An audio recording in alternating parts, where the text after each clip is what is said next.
नमस्कार दोस्तों, मैं हूं डॉक्टर अर्पणा। स्वागत है आप सब लोगों का आपके अपने YouTube चैनल में। दोस्तों, मैं शेयर करती हूं आप लोगों के साथ कुछ हेल्थ टिप्स और हम बात करते हैं कि किस तरह से अलग अलग बीमारियों में होम्योपैथी की दवाइयां आप लोगों को मदद कर सकती है। तो दोस्तों, आज हम लोग बात करेंगे एन्यूरिज्म के बारे में। तो एन्यूरिज्म का क्या मतलब होता है? हमारी जो ब्लड वेसल्स हैं उनमें अगर कमज़ोरी आ जाए जिसके वजह से ब्लड वेसल्स वीक होकर कहीं पे बैलून जैसा स्ट्रक्चर बन जाए, तो इसी को हम एन्यूरिज्म कहते हैं। तो एन्यूरिज्म किस लिए होता है, किसे एन्यूरिज्म हो सकता है, कितने प्रकार के एन्यूरिज्म होते हैं, होम्योपैथी की क्या दवाइयाँ होती हैं, तो आज इसी बारे में हम लोग बात करेंगे। दोस्तों, अगर आप लोग मेरे चैनल में नए हैं तो चैनल को सब्सक्राइब करके बेल बटन को दबाना बिल्कुल भी नहीं भूलें। दोस्तों, अगर आप लोग मेरे से लाइव जुड़ना चाहते हैं और लाइव चैटिंग के थ्रू अपने सवाल मेरे से पूछना चाहते हैं तो आपको क्या करना है, आप लाइव कंसल्टेशन ज्वाइन कर सकते हैं। लाइव कंसल्टेशन ज्वाइन करने के लिए आपको JOIN ज्वाइन का बटन है, उसको क्लिक करना है और जब आप उसको क्लिक करेंगे तो आपको बाकी सारी डिटेल्स मिल जाएगी। हर वीडियो के नीचे आप देखेंगे एक JOIN ज्वाइन का बटन है, तो जैसे ही आप उसको क्लिक करते हैं तो आपको सारी डिटेल्स आएंगी और फिर आप लाइव कंसल्टेशन का एक हिस्सा हो सकते हैं और अपने सवाल लाइव चैटिंग के थ्रू मेरे से पूछ सकते हैं। तो चलिए दोस्तों, शुरू करते हैं आज का टॉपिक, एन्यूरिज्म और होम्योपैथी की दवाइयाँ।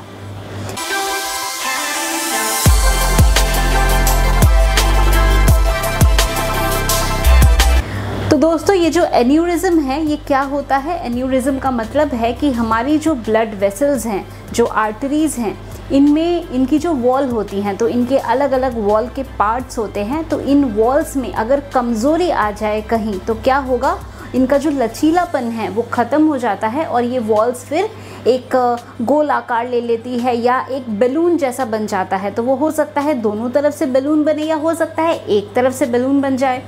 तो हमारी जो आर्टरी की वॉल्स होती हैं वो क्यों कमज़ोर पड़ सकती हैं?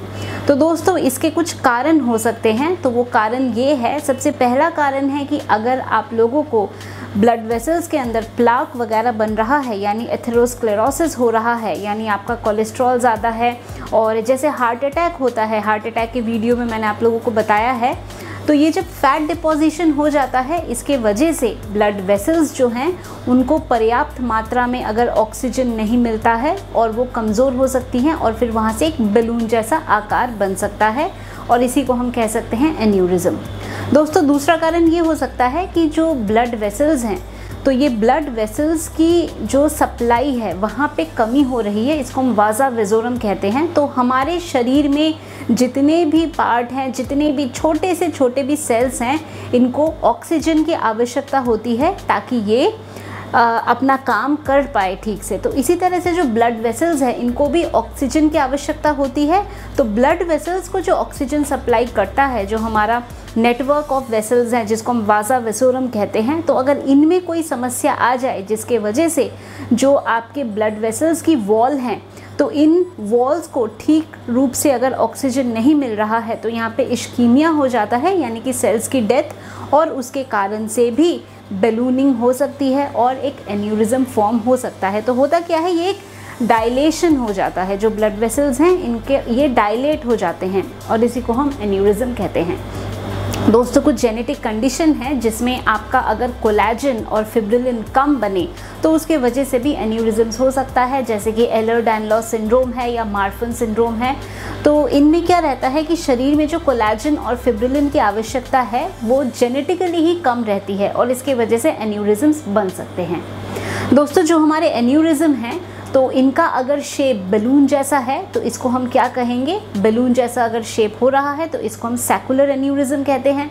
अब कभी कभी ऐसा हो सकता है कि एक तरफ से एन्यूरिज्म बना, यानी कि ब्लड वेसल है, एक तरफ तो वॉल ठीक है और दूसरी तरफ से बॉल जैसा बन गया, तो ऐसा भी हो सकता है। इसको हम बेरी एन्यूरिज्म या इसको हम फ्यूजिफॉर्म एन्यूरिज्म कह सकते हैं। दोस्तों, एक टर्म होता है जिसको हम कहते हैं सूडो एन्यूरिज्म। अब सूडो एन्यूरिज्म में क्या होता है, तो आप मानिए कि आपका ब्लड वेसल है और कहीं पे एक होल हो गया है, छेद हो गया है, उसके वजह से खून निकलकर वहाँ पे एक ब्लड पूलिंग हो गई है। तो वो दिखने में लगेगा कि शायद ये एन्यूरिज्म है, बट वो एक्चुअली एन्यूरिज्म नहीं है, वहाँ पे ब्लड निकलकर ब्लड पूल हो गया है। तो हमें ये देखना है कि जो एन्यूरिज्म है वो क्या सच्ची में एन्यूरिज्म है या वो कोई सूडो एन्यूरिज्म है। सूडो का मतलब है नकली, सूडो यानी कि जो रियल में नहीं है, तो वो हमें पता लगाना है। कैसे पता लगा सकते हैं? सीटी स्कैन से पता लगता है। अब जनरली क्या होता है कि एन्यूरिज्म आपको जैसे रूटीन आपने स्कैन कराया और तब पता चला कि अरे आपको कोई एन्यूरिज्म है। अब एन्यूरिज्म हम कब बोलेंगे? अगर आपकी जो ब्लड वेसल्स हैं उससे लगभग अगर 1.5 गुना ज़्यादा बैलून बन रहा है, तो ब्लड वेसल की जितनी आपकी मोटाई है उससे अगर 1.5 गुना ज़्यादा एनलार्जमेंट हो गया या बॉल या बैलून बन गया, तो इसको हम कहते हैं कि एन्यूरिज्म बन रहा है।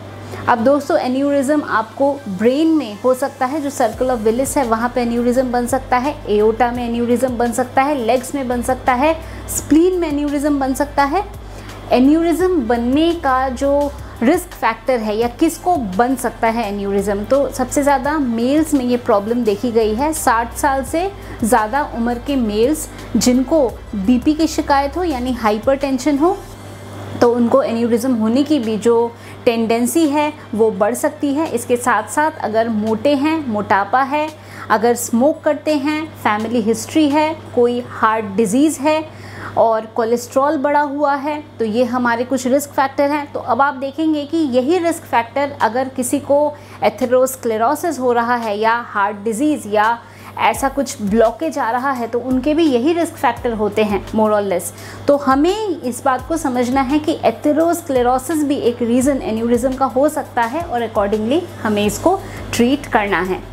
तो दोस्तों जो एन्यूरिज्म होता है उसके क्या सिम्टम्स होते हैं? तो अगर एन्यूरिज्म आपको है तो हो सकता है कोई सिम्टम आपको आए ही ना और जब स्कैन हो तब पता चले। एन्यूरिज्म का साइज़ ये डिसाइड करता है कि आपको कोई सिम्टम आते हैं या नहीं आते हैं। दोस्तों एन्यूरिज्म अगर एबनॉर्मली बड़ा हो जाए, ब्लीडिंग वगैरह हो सकती है और फिर वो एक कॉम्प्लिकेशन हो सकता है। तो एन्यूरिज्म आपका जिस लोकेशन में है उसके हिसाब से हमें सिम्टम्स देखने को मिलते हैं।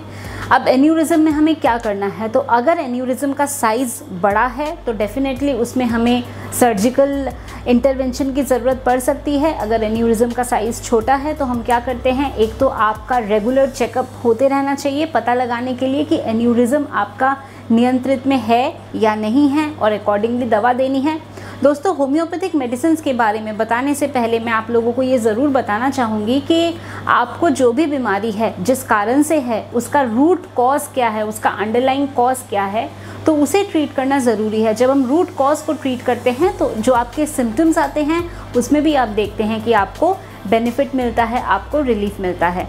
तो चलिए दोस्तों अब बात करते हैं होम्योपैथी की कुछ दवाइयाँ जो एन्यूरिज्म में आपको मदद कर सकती है। तो दोस्तों हमारी जो सबसे पहली मेडिसिन है वो है आर्निका।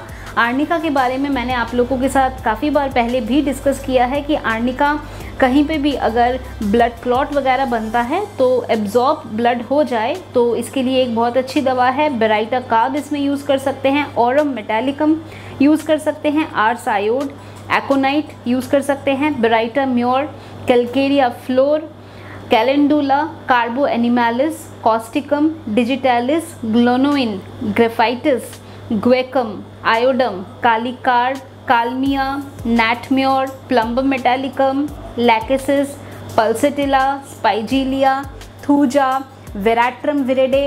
तो दोस्तों ये हमारी दवाइयाँ हैं। अगेन हम आपके सिम्टम के अनुसार किस प्रकार के आपको लक्षण हैं उसी हिसाब से हम आपको होम्योपैथी की दवा देते हैं। होम्योपैथी की दवा का डोज, उसकी पोटेंसी, ये सब निर्भर करता है कि आपका क्या केस है, वो केस टू केस वेरी करता है और एक पर्सनलाइज्ड लेवल पे दवा को दी जाती है प्रॉपर केस टेकिंग के बाद। तो दोस्तों ये थी इन्फॉर्मेशन अबाउट एन्यूरिज्म, या जिसको हम बलूनिंग कह सकते हैं या जिसको हम डायलिटेशन ऑफ द आर्टरीज कह सकते हैं। तो दोस्तों मैं उम्मीद करती हूँ कि अभी जो इन्फॉर्मेशन मैंने आप लोगों के साथ शेयर किया एन्यूरिज्म के बारे में, आपने इसको पसंद किया है। तो वीडियो को लाइक करना, शेयर करना, कमेंट करना, चैनल को सब्सक्राइब करना बिल्कुल भी नहीं भूलें। दोस्तों अगर आप लोग मेरे से लाइव जुड़ना चाहते हैं और लाइव कंसल्टेशन के माध्यम से अपने सवाल मेरे से पूछना चाहते हैं तो आपको क्या करना है, आपको जो नीचे JOIN ज्वाइन का बटन दिया गया है इसको क्लिक करना है। जब आप इसको क्लिक करेंगे तो आपको सारी डिटेल्स आ जाएंगी कि किस तरह से आप लाइव कंसल्टेशन का हिस्सा हो सकते हैं। दोस्तों अगर आप लोग मेरे से अपॉइंटमेंट बुक करना चाहते हैं अपने किसी भी मेडिकल कंडीशन के लिए तो दिए गए नंबर पे आप लोग व्हाट्सएप के द्वारा मैसेज भेज सकते हैं। मेरे ऑफिस से आप लोगों को अपॉइंटमेंट की सारी डिटेल्स मिल जाएगी। अगर आप डायरेक्टली फ़ोन पे मेरे से बात करना चाहते हैं तो ऐप के माध्यम से आप डायरेक्टली फ़ोन पे भी मेरे से बात कर सकते हैं।